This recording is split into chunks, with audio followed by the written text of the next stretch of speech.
La manera de comunicar esas predicciones y en particular las de los fenómenos extremos o adversos. Pero aquí tenemos ya a Luis Serrano. Os comento brevemente. Luis es periodista especializado en comunicación en emergencias y catástrofes. Además, por su indumentaria ya veis que pertenece al 112. Ha trabajado en radios, Cadena SER, Onda Cero. Empezó ya a formar parte del Gabinete de Prensa de Madrid 112 en el año 98 y hasta 2001 dirigió Gabinete de Prensa de Bomberos de aquí de la Comunidad de Madrid. Desde ese año es el coordinador del Servicio de Información de Emergencias de la Comunidad, del 112. Tiene en su haber varios premios, el de Asociación de la Prensa de Madrid por el tratamiento informativo del atentado de la T4 en Barajas. Es una persona, y lo vais a comprobar ahora mismo, muy activa, muy conocido además también en redes sociales, seguramente muchos de vosotros la seguís, y yo creo que todos deseando que Luis nos dé esa otra visión desde la parte de emergencias y todo lo que rodea la comunicación de los fenómenos adversos. Cuando quiera, Luis. Muchas gracias, José Miguel. Buenas tardes a todos y a todas. Y lo primero quiero agradecer a dos personas que hay aquí, Ángel Rivera, por supuesto, y muy especialmente a Mónica López, por coger ese testigo que intercambiamos más o menos hace unos meses ahí en la Escuela Nacional de Protección Civil, en unas jornadas sobre comunicación de emergencias y protección civil, en la que Mónica y yo reflexionábamos conjuntamente con mi buen amigo Iñaki Orbe, que lleva prensa de SOS de Jack en el País Vasco, de la necesidad que hay de que nos conozcamos los meteorólogos, la Agencia Estatal de Meteorología y las protecciones civiles, porque tenemos que trabajar conjuntamente por el bien del ciudadano. Y bueno, pues normalmente funcionamos muy bien y de una manera muy coordinada, pero hay algunas cosas que todavía chirrían. Entonces, te agradezco mucho, Mónica, y Ángel también a ti, el que me hayáis invitado aquí para hablar de esto. Yo os voy a hablar, lo que Ángel me sugería, pues de cómo nos relacionamos desde las protecciones civiles con esto que son los avisos meteorológicos. Cómo hacemos que esa información que nos llega a través de la Agencia Estatal de Meteorología la acompañamos de las pertinentes recomendaciones en materia de protección civil e intentamos que lleguen a los ciudadanos a través, por supuesto, de los medios de comunicación de masas, que son fundamentales para nosotros, siguen siéndolo, el 1.0 es esencial, pero también ahora de las redes sociales, de las que, como dice José Miguel, yo soy muy fan y convencido. Entonces voy a daros la perspectiva de la protección civil, pero voy a dar no solo la que tenemos en Madrid, también veréis alguna otra comunidad autónoma a la que le he pedido que colabore, y porque no quiero arrogarme la representatividad de las 17 comunidades autónomas y las 2 ciudades autónomas. Bien, lo primero que veamos es este vídeo, del que antes he hablado un poquito, de lo que ocurrió en Oklahoma el día 3, ¿vale? Un tornado, la segunda tanda me parece que era de tornados, ¿no? Y hay un meteorólogo que allí es muy famoso, de la televisión de Oklahoma, este señor, Mike Morgan, que empieza a entrar en sucesivos boletines dando información de lo que ocurre. Y como consecuencia de la información que él da, hay quien dice que ha habido personas muertas, ¿vale? Vamos a ir viéndolo.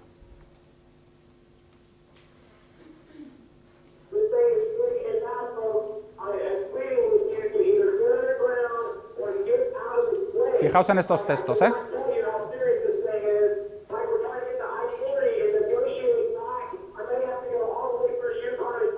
Ahora va a aparecer en escena.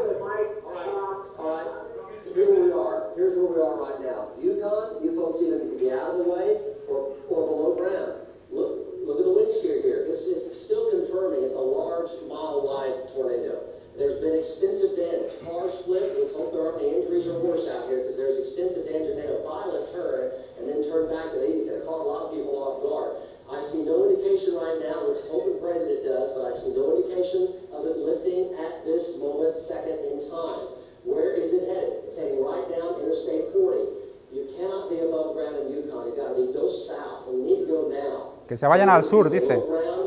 Ahora.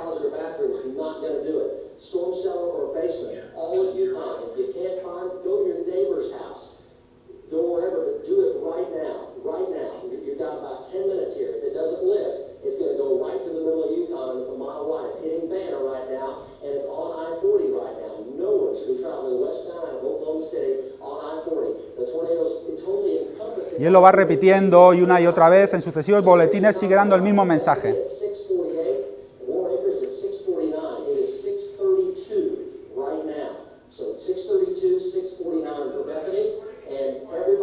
Bueno, vamos a ver. ¿Qué os quiero decir yo con esto? Yo de tornados sé muy poco, afortunadamente. De protección civil empiezo a saber algo. Y lo que tengo claro es que una de las decisiones más difíciles de tomar en materia de protección civil es evacuar a la población, más sencillo confinarla. Y cuando hay que hacerlo, hay que hacerlo. No se hizo en el Katrina y se tenía que haber hecho. Pero claro, con un tornado es muy complicado. Los americanos en general no evacúan cuando tienen un tornado, lo que dicen es hay que refugiarse. Y por eso tienen esos maravillosos refugios debajo de las casas para que la gente busque refugio. Es lo único que pueden hacer. ¿Por qué? Porque si tú dices a la gente, por favor, váyanse todos al sur, que allí no hay riesgo, ¿qué va a hacer la gente? Coger el coche y se van a ir todos a la misma vía y la van a colapsar. Con lo cual, a poco que aquello de los fenómenos meteorológicos adversos, como dices tú, no se puedan predecir y el tornado no vaya por allí, sino que vaya justo por la carretera en la que estás muerto. Y esto es lo que parece ser que ha ocurrido allí. Entonces, el tema es ahora mismo muy polémico en los Estados Unidos, si este señor hizo lo que tenía que hacer. ¿Cuál es mi...?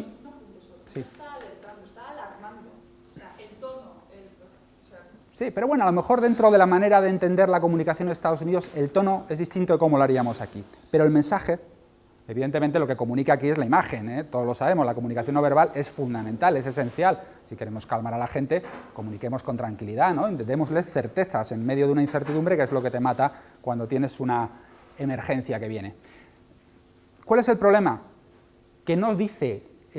no hace su trabajo, al menos desde la perspectiva mía o desde la perspectiva española, este señor se arroga competencias que no son inherentes al cargo. Da recomendaciones en materia de protección civil. Y él lo que tenía que haber dicho es, este es el fenómeno meteorológico que se va a producir, o que hay probabilidad de que se produzca, este es el itinerario que prevemos, y hasta ahí. Y si das recomendaciones, da las recomendaciones, que por supuesto las tienes que integrar, pero que te vienen de la Agencia Federal de Emergencias, de la FEMA, o del condado X, o del delegado de lo que sea. Pero alguien que tenga los técnicos competentes en materia de protección civil para dar las recomendaciones adecuadas, que en este caso no era esta, era que la gente se refugiara, ¿de acuerdo? Bueno, pues eso es lo que yo creo que tenemos, y quiero empezar así, con esto que quizás es un poco polémico, para que entendáis un poco la filosofía que tenemos desde Protección Civil. ¿Y por qué no entendemos mucho, por ejemplo, esto? Nosotros trabajábamos muy cómodamente hasta que salió este plan, hasta que se le puso colores a esto de la emergencia. A mí me llegaba el parte de fenómenos meteorológicos adversos y me decía que había unas posibilidades de que nevara en la sierra a partir de 1500 metros, y bueno, pues ya está. Y a partir de ahí nosotros tomábamos la decisión informábamos a qué municipios, qué recomendaciones hacíamos, etcétera. Pero esto a nosotros nos ha complicado mucho la vida, porque no se casa con nuestros planes de emergencia. Tened en cuenta que además hay más o menos una filosofía común en cuanto a niveles de emergencia entre todas las comunidades autónomas, porque viene de la Ley de Protección Civil, pero luego cada una lo hace un poco a su manera. O sea que complica. Entonces, y como decía Mónica, esto de la alerta. Plan meteoalerta. ¿Qué es alerta? Pues para no inventarme yo nada, alertar es poner en alerta, estar alerta. Estamos ya expectantes de que algo va a ocurrir y que seguro que va a ser malo. Entonces ya, para empezar, no me gusta el nombre. ¿Quiénes tienes la competencia de alertar? ¿Hay que alertar al final? Pues por supuesto hay que hacer protección civil informando a la población para que estén seguros, para que estén protegidos. Pero esa competencia es del servicio meteorológico. Incluso la competencia de decidir que se alerta es de los meteorólogos, de las radios, de las televisiones, de los medios escritos. No, la competencia, según la Ley 1985 de Protección Civil, es del Ministerio del Interior y luego por delegación de las comunidades autónomas en los tres primeros niveles de los planes de emergencia. Y eso, más ampliado, viene igual en la norma básica de Protección Civil, del año 92. Ahora se va a cambiar la Ley de Protección Civil, pero seguro que eso no se toca mucho. Bien, vamos a dar un poquito de terminología. Preemergencia, que esto suele coincidir mucho con aquello del nivel amarillo de alerta. Para nosotros no hay alerta. O sea, el nivel amarillo realmente, ¿qué es? Pues que va a llover, o que va a nevar en la Sierra de Madrid, que es lo que tiene que hacer todos los inviernos. Y ya estamos en nivel amarillo en la Sierra de Madrid, y eso es lo que toda la vida se ha dicho que era nevar. Y nosotros activamos con una nevada que a lo mejor te cierra, no, ni siquiera te cierra, que te pone cadenas en el puerto Navacerrada y en el de Cotos durante 2 horas, activamos el nivel 0 de preemergencia del plan de inclemencias invernales. Eso en Madrid, que en Cataluña se llamará de otra cosa, de otra manera ese plan, pero será un nivel 0 igual. Para nosotros es una situación de preemergencia, ¿de acuerdo? Todavía no estamos en la emergencia, todavía no estamos en alerta. Eso no significa que no tengamos que avisar e informar a la población y recordarle, oiga, si va usted a subir a los puertos de Madrid, lleve las cadenas y sepa ponerlas y el depósito de combustible lleno. Pero por supuesto no vamos a decir, oiga, que hay que evitar coger el coche por cualquier... No, no, no. Es una situación de preemergencia. Emergencia, ¿cuándo la tenemos? Cuando estamos en los niveles 1, 2 y 3. ¿Qué es el nivel 1? Bueno, el nivel 0, dirección del plan, recae en el órgano de administración autonómica, me salta uno, disculpa. No. Sí. La dirección del plan, ¿en quién recae? En el órgano de la administración autonómica al que les corresponda el ejercicio de las competencias en materia de protección civil. ¿De acuerdo? El nivel 0, preemergencia, es de ámbito municipal. Se supone que los ayuntamientos con sus propios medios pueden hacer frente a la situación que se les viene encima.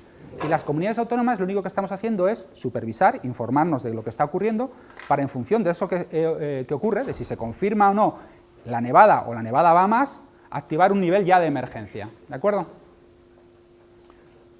Cuando tenemos el nivel 1, son emergencias de ámbito municipal que requieren además una respuesta coordinada con las comunidades autónomas. Es decir, que los ayuntamientos nos tienen que pedir ayuda para que, por ejemplo, garantizar la vialidad a la entrada de un pueblo por la nevada. Ellos mismos no pueden garantizarlo, entonces la comunidad autónoma tiene que ir a limpiar la entrada del pueblo. Incluso si hay que limpiar dentro de las calles, pues estamos ahí también para ayudarles. Evidentemente, en un nivel 1 ya la dirección del plan va a recaer muy probablemente en alguien de la comunidad autónoma correspondiente.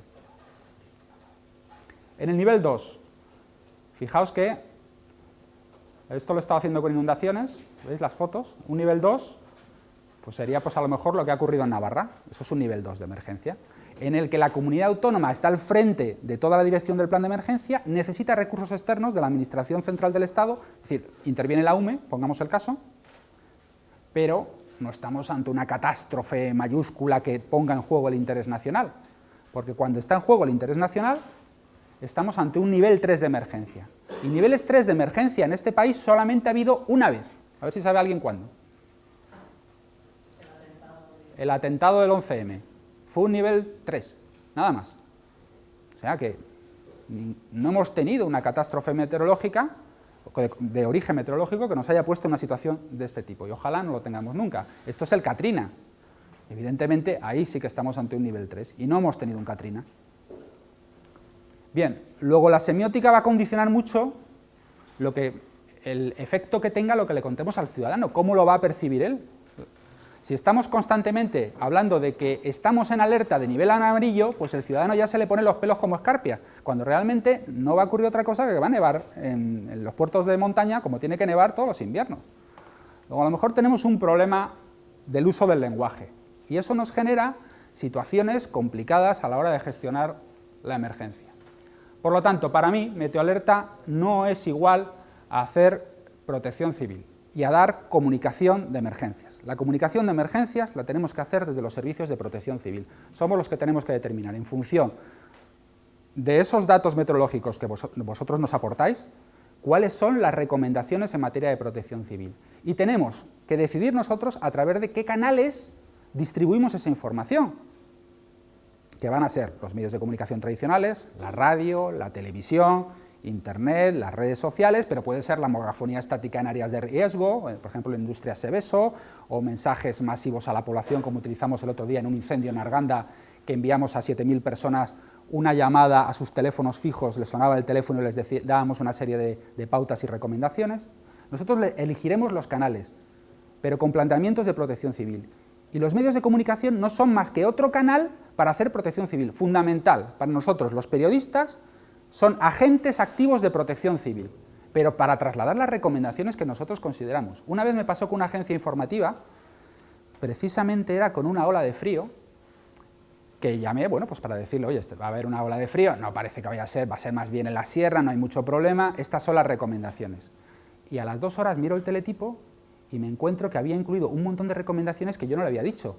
Y dice, no, es que se me quedaba el teletipo muy pequeño, entonces he incluido las que metisteis el año pasado, las he buscado. Y digo, pero vamos a ver, tío, o sea, no.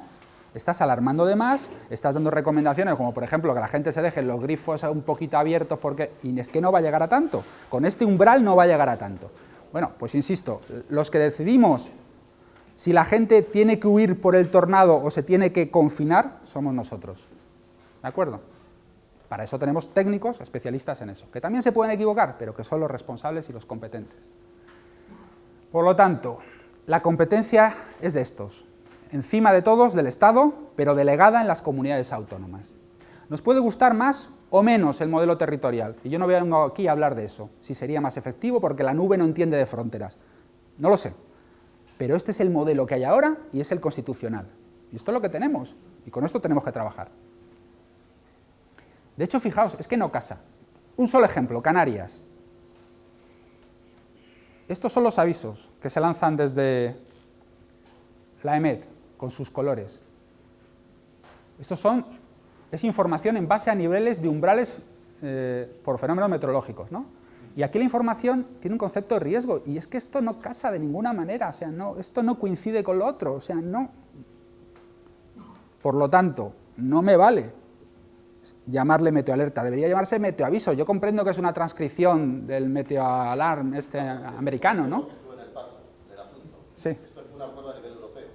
A nivel europeo se parió este sistema y además fue de punto de acuerdo y consenso.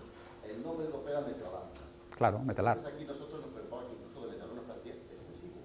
Pero esto tampoco lo podías quitar toda la conexión europea. Aquí nos quedamos en el meteoalerta con un punto de equilibrio entre la alarma profunda europea y el aviso que nosotros dábamos. Ese fue el punto bíblico, ¿sabes? Por eso se parió el nombre de meteoalerta. Bueno. Pero no fuera porque nos gustaba, sino porque es que era un punto de encuentro entre los criterios europeos y los criterios nacionales.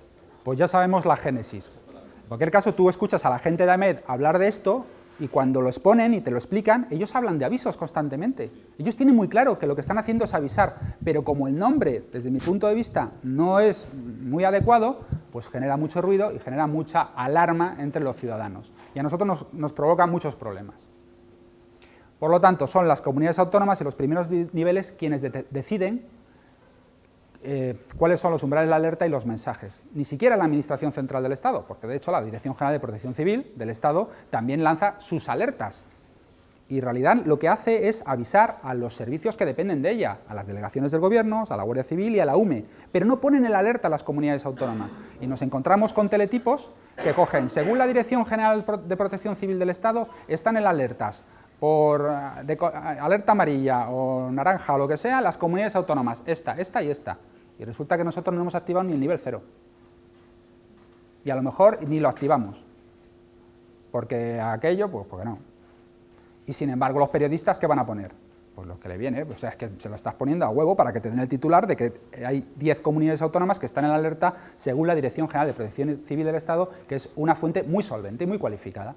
Luego, ojo con las competencias. Y en realidad la Dirección General está diciendo lo suyo. Está diciendo, pongo en alerta a mis comunidades. ¿Qué problema hay? Formativo de los profesionales. Por culpa nuestra, probablemente, de las protecciones civiles, del Estado también, y porque deberíamos formar a los periodistas de los medios de comunicación para que entendieran lo que son los planes de emergencia. ¿De acuerdo? O sea, que yo entono el mea culpa aquí, delante vuestro, en la parte que me toca. Esto es un parte de fenómeno meteorológico adverso en una situación de prealerta, que en Madrid le llamamos preemergencia. Es que ni siquiera se llama igual en Canarias que en Madrid, pero es lo mismo, es un nivel 0. No lo leo muy bien, pero bueno, según el plan que tienen en Canarias, el PEZMA, dan una determinada alerta y la pasan por fase, desde el 112 de Canarias, a los municipios a los que les afecte eso. Además de a los municipios, a los servicios de protección civil, a los bomberos, a los sanitarios, a los que tengan que tener esa información. ¿Vale? Esto mismo es cuando una situación de alerta. Fenómeno meteorológico adverso. Pero esto no casa, para nada, insisto, con el plan meteoalerta que tiene la EMET. Y es prácticamente similar como se hace en el resto de comunidades autónomas. Ahora ya hay muchas que lo hacen también por correo electrónico, que utilizan otros sistemas de aviso, pero bueno, básicamente es lo mismo. Bueno, como yo no quiero arrogarme la verdad absoluta y hablar por todas las comunidades autónomas, les he pedido a compañeros míos de otras comunidades autónomas que participen aquí también. Es decir, que no hable solo Madrid, sino que hable en otras comunidades importantes. La mayoría de los que los he pedido, bueno, pues han dicho que sí, y vamos a poder escucharles su opinión y cómo lo tienen ellos organizado. ¿De acuerdo? Vamos a empezar con SOS Deiak, con el País Vasco, que en Euskadi la Dirección General de Protección Civil, Dirección General de Emergencias y Protección Civil está unida a Euskalmet, ¿vale? Tiene el mismo director general, que se llama Pedro Anitua, pero nos van a hablar aquí desde Euskalmet, que es la parte que lleva el tema de las alertas meteorológicas, ¿de acuerdo? El vídeo no se ve un poquito a saltos, pero se oye perfectamente, ¿de acuerdo? ¿Qué es lo importante?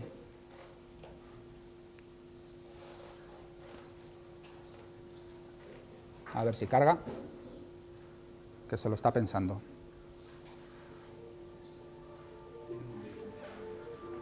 Este está hecho profeso todos para aquí. Se oye bien, ¿no? El área de meteorología y el área de atención de emergencias están unidos en una única dirección, la Dirección de Atención de Emergencias y Meteorología del Gobierno Vasco. De todo ello dentro del Departamento de Seguridad. El motivo de esta unión dentro de una dirección de dos servicios bastante diferentes es debido a la gran sinergia que se crea en estas dos áreas que están íntimamente relacionadas, especialmente en todos aquellos temas relacionados con la meteorología adversa. En el sistema de meteorología adversa del Gobierno vasco, el sistema de colores añade una peligrosidad a la situación meteorológica que haya en cada momento. Un ejemplo muy claro podría ser el tema de la nieve. La nieve, normalmente, el problema que trae la nieve a la sociedad está relacionada siempre con el tráfico. Miramos muchísimo cuál va a ser la cantidad de tráfico esperada durante la nevada. Y no solamente la intensidad de la nevada, ¿no? Sino que estamos mirando si es un día de labor o no, si es una hora punta o no. Y así podríamos estirar al resto de avisos y al resto de variables meteorológicas que trabajamos, y en todas miramos ese plus de peligrosidad.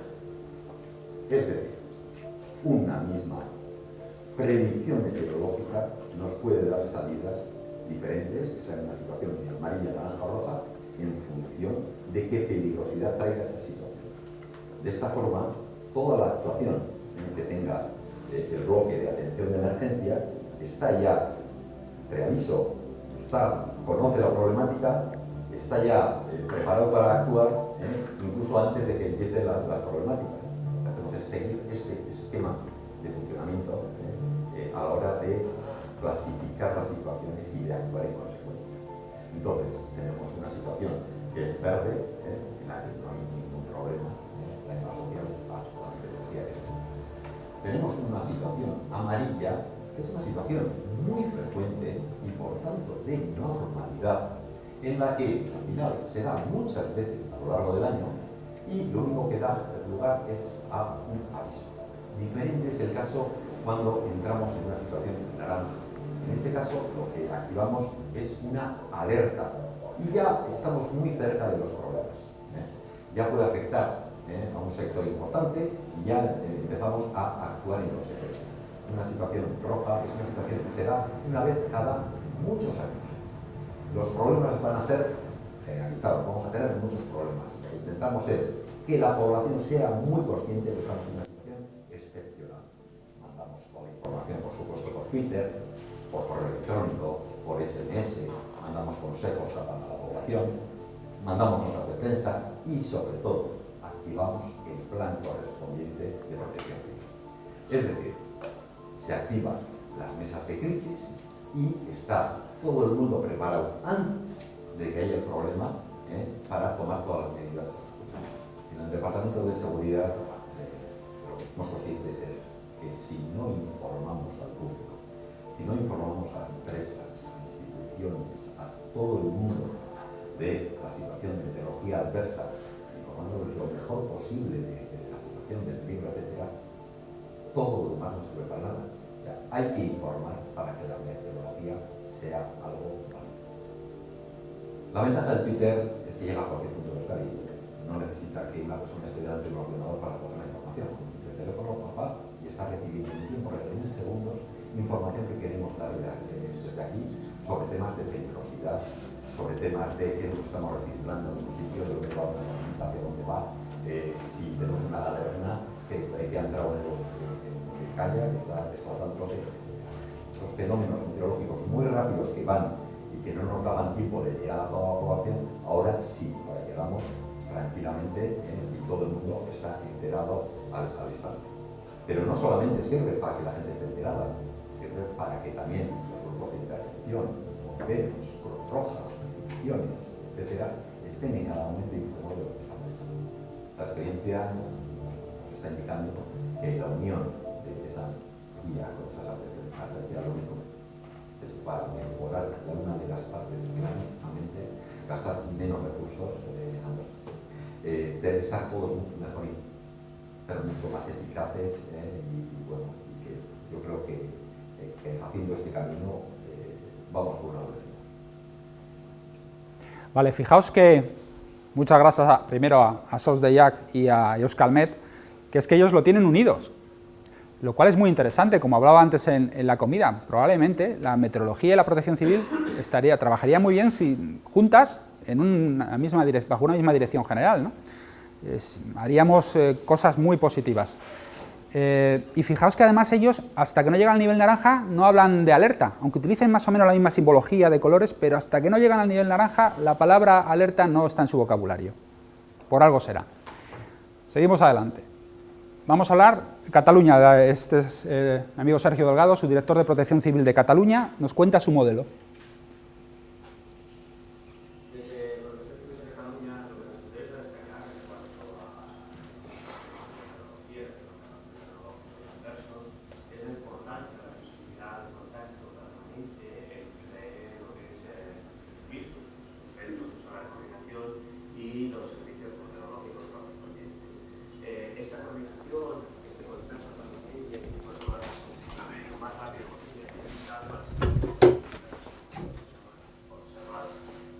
Ahí.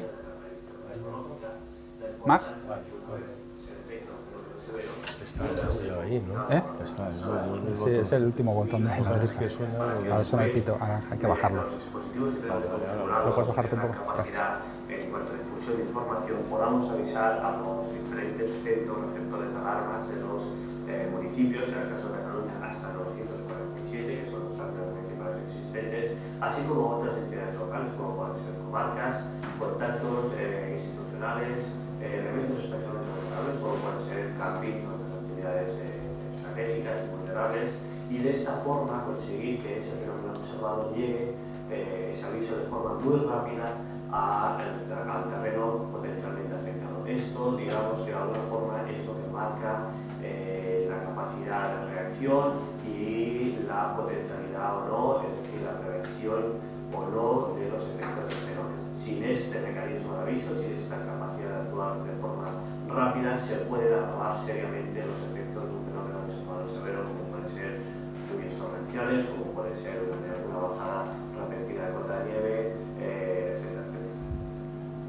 Bueno, ya sabemos cómo lo hacen los catalanes. Vamos a escuchar ahora a mi homólogo en Castilla y León, Carlos Molero, que es un poquito más crítico a la hora de hablar de esto de las alertas meteorológicas. En Castilla y León, la Ley de Protección Ciudadana, aprobada en el año 2007, señala que es la comunidad autónoma quien tiene la competencia para declarar las situaciones de alerta y avisar a la población. Bájalo un poquito más bajo. La declaración de alerta, efectivamente, obedece en la mayor parte de los casos a la aparición de los llamados fenómenos meteorológicos adversos. Dado que en Castilla y León no existe una red meteorológica propia, esa declaración de alerta se basa en la información que remite la Agencia Estatal de Meteorología y en otras predicciones que maneja la propia Agencia de Protección Civil. De esos fenómenos meteorológicos adversos son los invernales, como la nieve, las temperaturas mínimas extremas o en menor medida el viento, las que originan la mayor parte de las declaraciones de alerta. El proceso para declarar una alerta se basa no solamente en las predicciones meteorológicas, sino también en el estudio de las consecuencias que esos fenómenos meteorológicos adversos tienen sobre la vida cotidiana de los ciudadanos, como puede ser, por ejemplo, el corte de carreteras, la suspensión de servicios básicos, como puede ser la luz del agua, el aislamiento temporal de poblaciones, la cancelación de las rutas escolares o algún problema que pueda surgir en la atención sanitaria. El proceso para decidir la declaración de una alerta es muy minucioso y muy meditado, puesto que las autoridades de protección civil en Castilla y León persiguen como objetivo evitar que el ciudadano no se tome en serio las declaraciones de alerta, es decir, se trata de evitar alertar por alertar.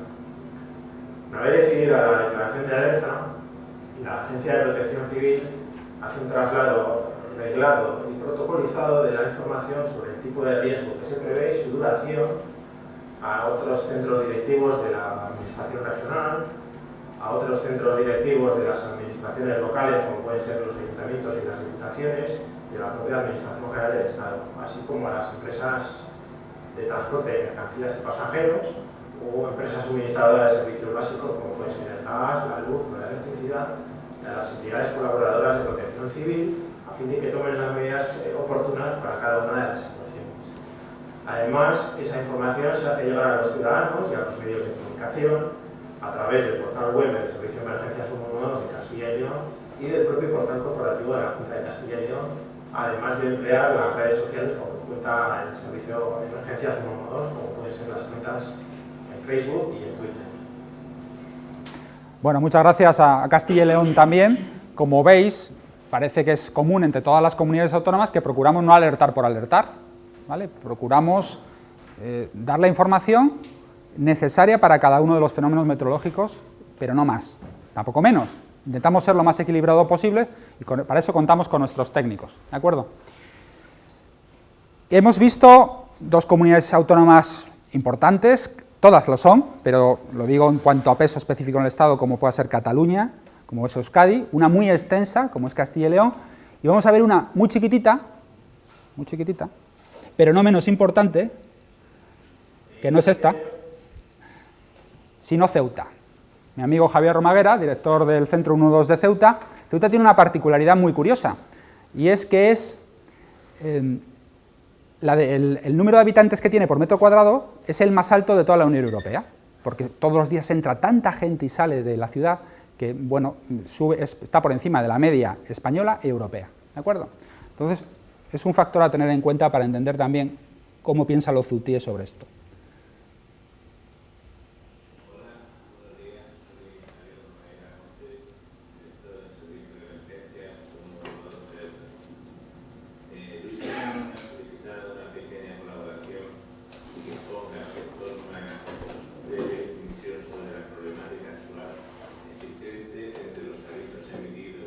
¿Más?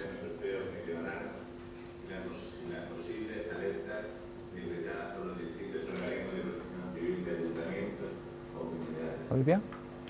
En principio, quiero destacar la fantástica labor que realizan los técnicos del servicio EMET en la revisión y análisis de datos meteorológicos en España.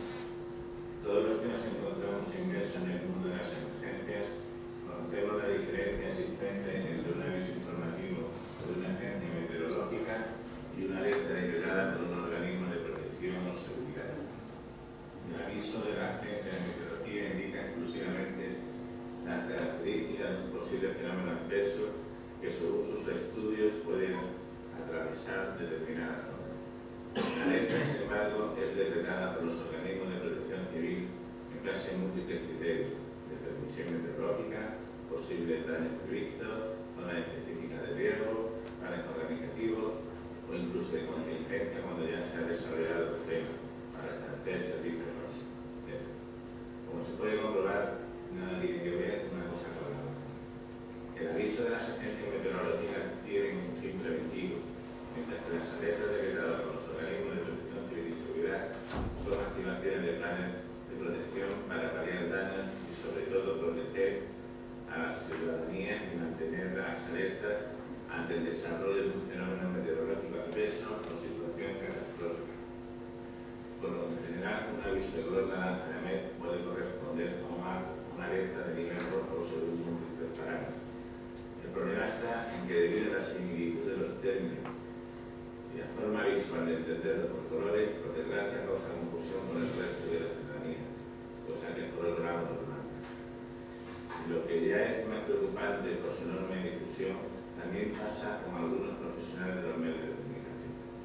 Cuando escuchamos la radio o vemos la televisión en espacios reservados al tiempo, es muy frecuente escuchar cosas como AMET emite alerta amarilla por fuertes vientos o declara alerta naranja por la noche. Esto cae en la ciudadanía, ya que son espacios muy muy seguido y ese es el problema. Para terminar y como posibles soluciones, sin duda hay que informar a la población de la realidad y la diferencia entre ambos términos. Por otro lado, debe existir una coordinación de los planes territoriales de urgencias regionales y el plan metronal, de forma que se superpongan y sincronicen. Sin más, reciban un saludo. Bueno, pues muchas gracias a Javier Rogameguera también, alumno 1-2 de Ceuta, y por supuesto a la Ciudad Autónoma de Ceuta. Bueno, yo creo que el mensaje en esta primera parte está claro. Una cosa son los avisos y otra son las alertas. Los avisos son competencia de la EMET y las alertas son competencia de quien la tiene, que es las comunidades autónomas en sus niveles de emergencia, el 0, el 1 y el 2, y en el 3 de la Administración Central del Estado. Bien, me hablaba también con Ángel de que vamos a ver un poquito esto de las redes sociales, que yo soy muy friki de esto y me gusta mucho hablar, porque ha cambiado todo el panorama comunicativo de lo que teníamos hace 3, 4 años a lo que ahora mismo es la gestión de la comunicación. Siguen siendo importantísimos los medios de comunicación tradicionales, en 1.0 son esenciales, pero las redes sociales están ahí, han llegado y están para quedarse. Y las administraciones tenemos que estar ahí también muy presentes y participar y conversar con nuestras comunidades. Bien, ¿cómo lo hacemos desde el 112 de Madrid? Pues en el año 2010, en diciembre, el 112 de Madrid empieza en Twitter, en Facebook y en YouTube. Fuimos el primer servicio de emergencia de España en hacerlo y yo creo también que uno de los primeros de Europa. Ahora mismo andamos por 23.000 seguidores, que no está mal, pero en aquella nevada, de la que alguien ha hablado algo, en la A6, teníamos solo 600, llevábamos muy pocos días. Era un viernes por la tarde, los boletines, ya no había boletines locales en las radios, nos quedaban boletines nacionales, la gente estaba huyendo en masa a algunos, o pretendían ir a su segundo domicilio en la Sierra de Madrid, y la 6 se colapsó desde Las Rozas para arriba, totalmente, 3.000 vehículos atrapados. Con lo cual dijimos, bueno, pues vamos a probar esto del Twitter a ver si es eficaz o no, y empezamos a tuitear. No solamente empezamos a tuitear, sino que dijimos, vamos a hacer lo que hizo AENA Aeropuerto con lo de los controladores, vamos a conversar con los ciudadanos. ¿Por qué? Porque yo estoy seguro que algunos de esos ciudadanos que nos sigan van a llevar un smartphone encima y nos van a poder ir preguntando, ya que están parados en el atasco, pues nos van a poder preguntar, oye, vale, muy bien, tú me estás diciendo que esto está así, pero ¿qué alternativas tengo? ¿Qué tengo que hacer? ¿Me puedo escapar de aquí? Y vamos a escuchar qué es lo que nos cuenta. Así que tuvimos solicitud de informaciones, varias, y dimos recomendaciones. Por ejemplo, nos decía esta chica, por favor, hemos parado en el área a descansar y estamos retomando la marcha. ¿Está restablecido el tráfico? Le contestamos. La Guardia Civil de San Rafael me acaba de informar por teléfono que está abierta a las 6, sentido a Coruña y la P61. Le dijimos, pues sí o pues no. Tuvimos críticas, Tuvimos críticas, muy pocas, pero las tuvimos. Tuvimos casi, no diría que trolls, porque yo no quiero calificar así a ningún ciudadano, pero alguna persona que estaba muy nerviosa por situaciones familiares particulares, que nos llegaba a decir, ¿dónde están las quitanieves? ¿En la 6? No, ni rastro en las máquinas. Nevada Madrid, DGT, panda de incapaces. ¿No? Pues está en su derecho de decir lo que considere. Las previsiones de la EMET tan buenas como siempre, así salen luego las cosas. De nuevo, esta ciudadana dice, toda la gente lleva cargadores de móviles en el coche, a ver si os creéis que son como los de la DGT y vosotros. ¿Por qué? Porque nosotros dábamos recomendaciones de que la gente si iba a salir a la carretera, que estaría bien que llevara un cargador de móvil, tal. Y ella pues tenía su opinión. Me parece muy bien. Bueno, básicamente fue esta y dos más los que nos dieron caña. Pero a cambio tuvimos, cuando acabamos de conversar y de decirle a la gente alternativas, pues yo recuerdo uno que me preguntaba por el Twitter, mañana tengo que coger un avión en Barajas, a las 6 de la mañana, estoy en Segovia, ¿por dónde voy? ¿Qué le dijimos? Pues coja usted la 1 y entre por la 1 de la vuelta, va a hacer más kilómetros, pero va a llegar seguro al aeropuerto de Barajas. Bueno, pues eso también es ayudar al ciudadano y es hacer protección civil, ¿no? Y eso no nos lo daban antes los medios de comunicación tradicionales. Yo le podía decir lo que fuera a Mónica López, que está aquí, o a Jaco Petrus o tal, y ellos daban mis recomendaciones, pero ese feedback con el ciudadano para resolver problemas concretos no lo teníamos, y eso está muy bien, porque además no solamente que resolvamos sus problemas, sino que ellos nos hacen ver situaciones de peligro que nosotros no estamos detectando, porque hay gente que la sufre, pero a lo mejor no se le ocurre llamar al 112. Bueno, pues nos estamos enterando de cosas por ahí. No quiero decir que cuando tengas una emergencia lo digas por Twitter, ¿vale? Porque ahí no lo podemos atender las 24 horas. Llama al 112. pero vemos cosas y nos enteramos de informaciones que nos ponen sobre la pista de situaciones que están ocurriendo. Bueno, agradecimientos. Pues uno le dijo a Paulino Rivero, al presidente de Canarias: saludos, presidente, anoche en Madrid el 112 fue el medio más efectivo, es una sugerencia. Otro, 112 Madrid hizo más que el gobierno. Otro, los héroes de la Gran Nevada que colapsó Madrid, el Twitter del 112 de la comunidad, teníamos solo 600 seguidores. La Información, que es un diario digital potente, ni la UMI ni la Guardia Civil, el 112 de Madrid salió al rescate en el colapso de las 6. Bueno, y así seguimos. La verdad es que estuvo muy bien porque acabamos la noche unas horas después doblando seguidores, nos montamos en 1200 seguidores. Así que de esa ya nos convencimos de que sí, que esto de Twitter funcionaba muy bien. Incluso algunos medios de comunicación, el programa local de Onda Cero decía: habéis hecho un trabajo estupendo, enhorabuena, buen servicio a todos. Bueno, y esto de Twitter con la meteorología, os acordáis del terremoto de Japón y el posterior tsunami, ¿verdad? Ese ha sido el suceso 2.0 por antonomasia, ¿no? El que ha dado la carta de la naturaleza a las redes sociales y especialmente a Twitter. Bueno, pues cuando allí se empezó a mover la nube radioactiva, se produjo un fenómeno que se pudo medir. Se pudo ver perfectamente por dónde iba la nube radioactiva y cómo se iba tuiteando al tiempo por donde iba caminando la nube radioactiva. Vamos a intentar verlo aquí, a ver si se ve bien el vídeo. Veréis que en negro va a empezar a salir ahí donde veis en Japón, va a empezar a brotar la nube radiactiva, y conforme la nube radiactiva se vaya acercando a zonas pobladas, cruce el Pacífico, poco a poco en la costa oeste norteamericana veréis que se va poniendo todo en negro, porque la gente ve que se acerca a la nube y empieza a tuitear como loco. Y eso va ocurriendo al cruzar todos los Estados Unidos, y conforme se vaya acercando a Europa va a ser lo mismo, se empezará a tuitear, sobre todo empezando por el norte de Europa y luego irá bajando hacia Centro Europa, España, etc. Este fenómeno que vemos aquí se produce también ahora mismo con un temporal de lluvia fuerte. ¿Qué es lo que ocurre? Nosotros vemos perfectamente que nos entran llamadas en el 112 de que entra la tromba de agua, pongamos que por Cadalso de los Vidrios, que empieza a progresar Getafe, Madrid y sale por Alcobendas, y simultáneamente nos empiezan a entrar tweets por Cadalso de los Vidrios, Getafe, Madrid y sale por Alcobendas, en paralelo. Es más, hay veces que nos enteramos de que realmente está lloviendo ahí fuerte, no por llamadas, sino porque lo estamos viendo en Twitter, que empiezan a entrar un montón de Twitter, de gente que incluso cuelga la granizada, ves el vídeo y todo. O sea, ves los efectos de lo que está ocurriendo antes por Twitter, de porque recibas una llamada o una información concreta. Luego hay que estar muy atento en los servicios de información de emergencia a toda esa información que te va llegando, procesarla, corroborar que es cierto, que no, que son bulos, que son rumores, porque hay muchos, por supuesto, y mucho más virales en la red. Veis que hay un fenómeno curioso, y es que aquí no se pone negro, en África, ¿vale? Por mucho que tenga próxima la nube radiactiva. Vale. Vamos a hablar ahora del presente y el futuro de las alertas a la población. Sí. Sí, no hay problema. Esto del 911 inverso. Nosotros hasta ahora hemos utilizado las herramientas clásicas de información a la población en los medios de comunicación, la prensa, la radio, la televisión, ¿de acuerdo? Los coches patrullas que iban por las calles informando con megáfono en mano, bueno. Pero ahora nos encontramos con los teléfonos móviles, y esto es una auténtica revolución. De tal suerte que los americanos empezaron ya hace 1 año y medio a poner en marcha el 911 inverso. ¿Eso qué permite? Mandar alertas geolocalizadas. Bueno, eso está a punto de llegar aquí.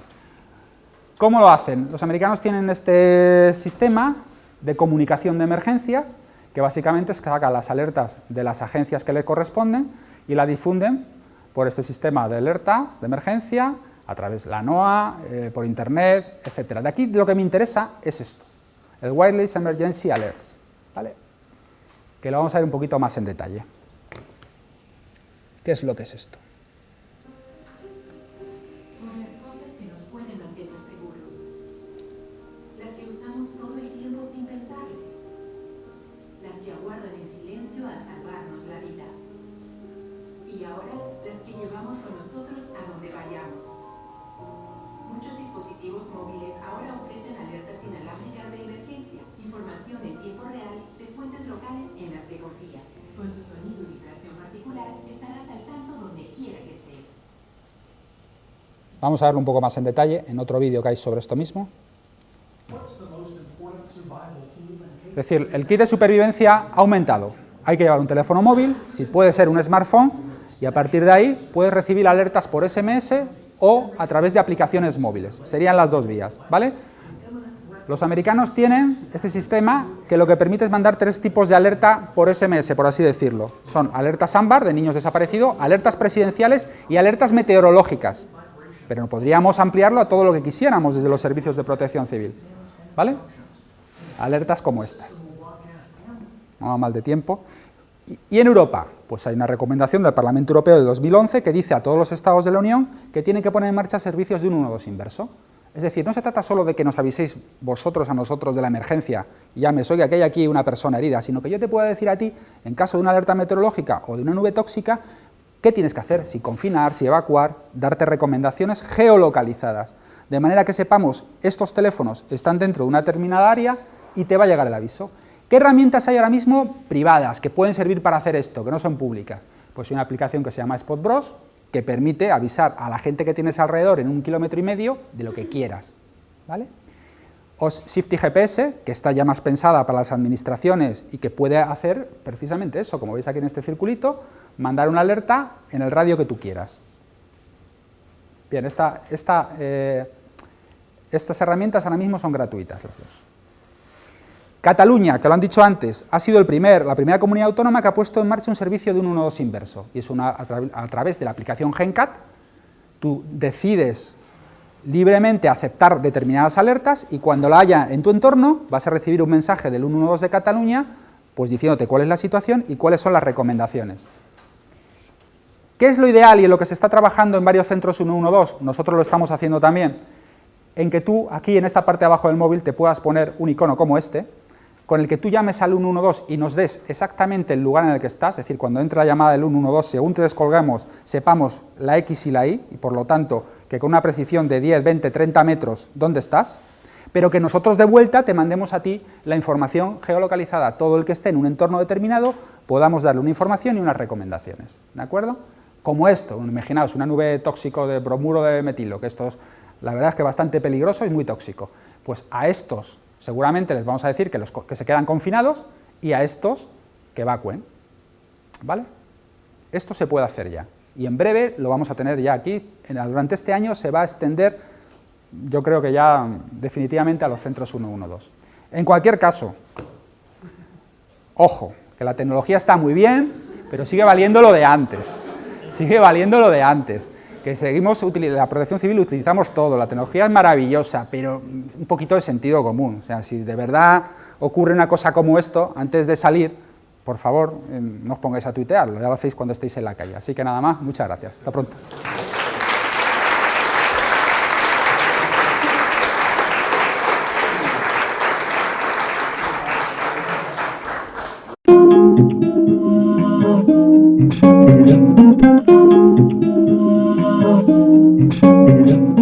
La manera de comunicar esas predicciones y en particular las de los fenómenos extremos o adversos. Pero aquí tenemos ya a Luis Serrano. Os comento brevemente. Luis es periodista especializado en comunicación en emergencias y catástrofes. Además, por su indumentaria ya veis que pertenece al 112. Ha trabajado en radios, Cadena SER, Onda Cero. Empezó ya a formar parte del Gabinete de Prensa de Madrid 112 en el año 98 y hasta 2001 dirigió Gabinete de Prensa de Bomberos de aquí de la Comunidad de Madrid. Desde ese año es el coordinador del Servicio de Información de Emergencias de la Comunidad, del 112. Tiene en su haber varios premios, el de Asociación de la Prensa de Madrid por el tratamiento informativo del atentado de la T4 en Barajas. Es una persona, y lo vais a comprobar ahora mismo, muy activa. At this moment, second in time. Where is it headed? It's heading right down Interstate 40. You cannot be above ground in Yukon. You've got to go south. We need to go now. Que se vayan al sur, dice. Ahora. Storm cellar or basement. All of Yukon. If you can't find, go to your neighbor's house. Go wherever, but do it right now. Right now. You've got about 10 minutes here. If it doesn't lift, it's going to go right through the middle of Yukon. It's a mile wide. It's hitting Banner right now, and it's on I-40 right now. No one should be traveling westbound out of Oklahoma City on I-40. The tornadoes totally encompassing. Y él lo va repitiendo y otra vez en sucesivos boletines, sigue dando el mismo mensaje.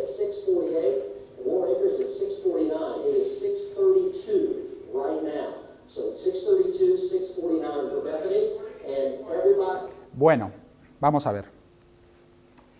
¿Qué os quiero decir yo con esto? Yo de tornados sé muy poco, afortunadamente. De protección civil empiezo a saber algo. Y lo que tengo claro... Muy conocido además también en redes sociales, seguramente muchos de vosotros le seguís, y yo creo que todos deseando que Luis nos dé esa otra visión desde la parte de emergencias y todo lo que rodea la comunicación de los fenómenos adversos. Cuando quiera, Luis. Muchas gracias, José Miguel. Buenas tardes a todos y a todas. Y lo primero quiero agradecer a dos personas que hay aquí, Ángel Rivera, por supuesto, y muy especialmente a Mónica López, por coger ese testigo que intercambiamos más o menos hace unos meses ahí en la Escuela Nacional de Protección Civil, en unas jornadas sobre comunicación de emergencias y protección civil, en la que Mónica y yo reflexionábamos conjuntamente con mi buen amigo Iñaki Orbe, que lleva prensa de SOS de Jack en el País Vasco, de la necesidad que hay de que nos conozcamos los meteorólogos, la Agencia Estatal de Meteorología y las protecciones civiles, porque tenemos que trabajar conjuntamente por el bien del ciudadano. Y bueno, pues normalmente funcionamos muy bien y de una manera muy coordinada, pero hay algunas cosas que todavía chirrían. Entonces, te agradezco mucho, Mónica, y Ángel también a ti, el que me hayáis invitado aquí para hablar de esto. Oklahoma es este señor, Mike Morgan, que empieza a entrar en sucesivos boletines dando información de lo que ocurre. Y como consecuencia de la información que él da, hay quien dice que ha habido personas muertas, ¿vale? Vamos a ir viéndolo.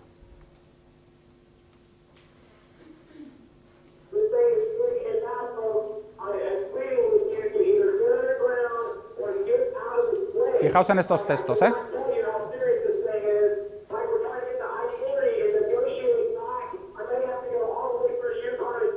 Ahora va a aparecer en escena.